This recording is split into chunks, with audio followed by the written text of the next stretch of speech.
வணக்கம். இன்றைய பிஎன்சியின் பிரதான செய்திகளை வழங்குவதற்காக நான் ஷாலினி மூர்த்தி.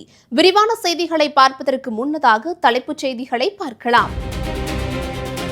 அதிமுக தலைமையிலான தேசிய ஜனநாயக கூட்டணியில் இணைந்தது அமமுக. விட்டுக் கொடுப்பவர் கெட்டுப்போவதில்லை என டிடிவி தினகரன் அறிவிப்பு. தேசிய ஜனநாயக கூட்டணியில் இணைந்துள்ள அமமுகவிற்கு இபிஎஸ் வரவேற்பு. திமுக குடும்ப ஆட்சியின் பிடியிலிருந்து மக்களை காப்போம், தமிழகத்தை மீட்போம் என அழைப்பு. 23ஆம் தேதி சென்னை வரும் பிரதமர் மோடி. சென்னை விமான நிலையத்திற்கு பலத்த பாதுகாப்பு. அதிமுக தேர்தல் அறிக்கையை பார்த்து ஸ்டாலினுக்கு குழப்பம். ஆண்கள் மனைவியுடன் அரசு பஸ்ஸில் இலவசமாக போகலாம் என ராஜேந்திர பாலாஜி பேச்சு. இனி வருவது விரிவான செய்திகள்.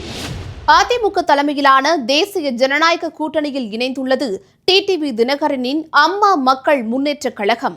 அமமுக மாவட்ட செயலாளர்கள் கூட்டத்திற்கு பின் இதனை அறிவித்தார் டிடிவி தினகரன். செய்தியாளர்களிடம் பேசிய டிடிவி தினகரன், அதிமுக பாஜக கூட்டணியில் இணைந்து சட்டமன்ற தேர்தலை சந்திக்கப் போவதாக கூறினார். பழைய விஷயங்களை நினைத்துக் கொண்டு கட்சி மற்றும் தமிழ்நாடு நலனை பின்னுக்கு தள்ளிவிடக் கூடாது என்று கூறிய டிடிவி தினகரன், எங்களுக்குள் நடப்பது பங்காளி சண்டைதான் என்றும் விட்டுக் கொடுப்பவர் கெட்டுப்போவதில்லை என்றும் தெரிவித்தார்.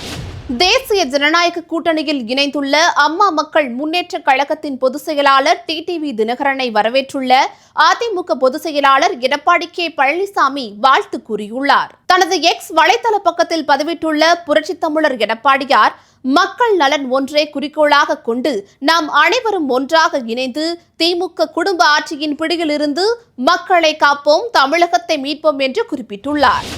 ஒரத்தநாடு எம்எல்ஏ பதவியை ராஜினாமா செய்துவிட்டு திமுகவில் இணைந்துள்ளார் ஓபிஎஸ் ஆதரவாளர் வைத்திலிங்கம். அதிமுகவிலிருந்து ஓ பன்னீர்செல்வம் நீக்கப்பட்ட பிறகு அவருக்கு ஆதரவாக இருந்தவர்களில் வைத்திலிங்கம் மிக முக்கியமானவர். அதிமுகவில் மீண்டும் அவர்களுக்கு வாய்ப்பே இல்லை என எடப்பாடி பழனிசாமி திட்டவட்டமாக கூறியதை தொடர்ந்து வைத்திலிங்கம் திமுகவில் இணைந்துள்ளார்.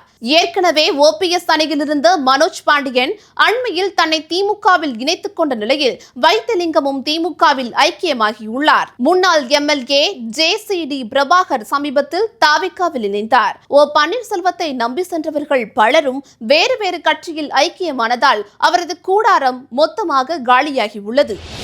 அதிமுகவில் சேருமாறு தனிப்பட்ட முறையில் எனக்கு அழைப்பு வந்தது. நான் அங்கு தனியாக இணைய விரும்பவில்லை. பிரிந்தவர்கள் ஒன்றாக சேர வேண்டும் என்ற நோக்கில் நான் அதிமுகவுக்கு செல்லவில்லை என்று திமுகவில் இணைந்த வைத்திலிங்கம் கூறியுள்ளார். கூட்டணி தொடர்பான முடிவில் ஓபிஎஸ் தாமதம் செய்ததால் திமுகவில் இணைந்துள்ளதாகவும் வைத்திலிங்கம் தெரிவித்துள்ளார்.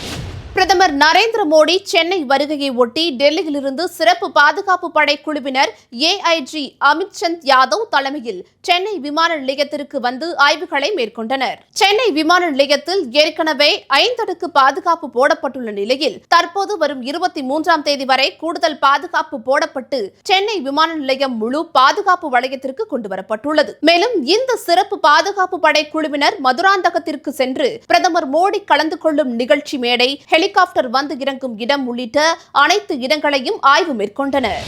தேசிய ஜனநாயக கூட்டணியில் இருந்து தங்களை யாரும் அணுகவில்லை என்று தேமுதிக பொதுச் செயலாளர் பிரேமலதா விஜயகாந்த் கூறியுள்ளார். தேமுதிக அலுவலகத்தில் செய்தியாளர்களிடம் பேசிய பிரேமலதா, கூட்டணி தொடர்பாக நாங்களே அதிகாரப்பூர்வமாக அறிவிப்போம் என்றார். தற்போது கட்சி அலுவலகத்தில் தான் உள்ளதாக கூறிய பிரேமலதா, இந்த நிமிடம் வரை அதிமுக பாஜக கூட்டணி தொடர்பாக பேச்சுவார்த்தை நடத்தப்படவில்லை என்றும் கூறினார்.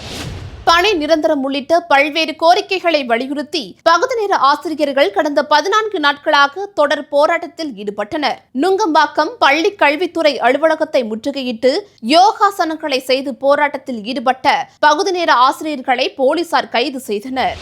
அதிமுகவின் தேர்தல் அறிக்கையை பார்த்து முதல்வர் ஸ்டாலின் குழப்பத்தில் இருப்பதாக முன்னாள் அமைச்சர் ராஜேந்திர பாலாஜி தெரிவித்துள்ளார். சிவகாசியில் எம்ஜிஆர் பிறந்த நாள் கூட்டத்தில் பேசிய ராஜேந்திர பாலாஜி, அதிமுக ஆட்சி அமைந்ததும் பாகுபாடு இன்றி அனைத்து ரேஷன் அட்டைதாரர்களுக்கும் மாதந்தோறும் 2000 ரூபாய் வழங்க முதல் கையெழுத்திடுவார் எடப்பாடி கே பழனிசாமி என்று கூறினார். தொடர்ந்து பேசிய அவர், ஆண்கள் தங்களின் மனைவியோடும் காதலியோடும் இலவசமாக அரசு பேருந்தில் செல்லலாம் என்றும் ராஜேந்திர பாலாஜி தெரிவித்தார்.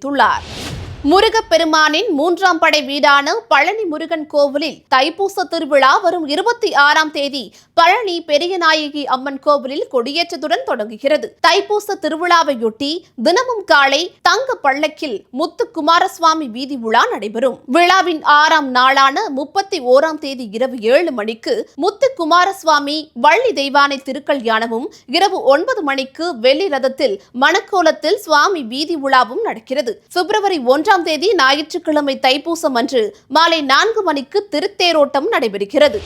கோவை கணபதியில் உள்ள பாரதி நகர் பகுதியில் போதையில் இளைஞர்களிடையே ஏற்பட்ட மோதலில் இளைஞர் ஒருவரை கொடூரமாக தாக்கி கொலை முயற்சியில் ஈடுபட்ட சம்பவம் பரபரப்பை ஏற்படுத்தியுள்ளது. இளைஞர்களுக்கிடையே நடந்த இந்த பயங்கர மோதலை அங்கிருந்த நபர் ஒருவர் தனது செல்போனில் வீடியோ எடுத்து சமூக வலைதளங்களில் பகிர்ந்துள்ளார். திமுக ஆட்சியில் போதைப் பொருள் விற்பனை அதிகரித்துள்ள நிலையில் இளைஞர் தாக்கி கொல்லப்பட்ட வீடியோ காட்சிகள் தற்போது வைரலாகி கோவை மக்களிடையே அச்சத்தை ஏற்படுத்தியுள்ளது.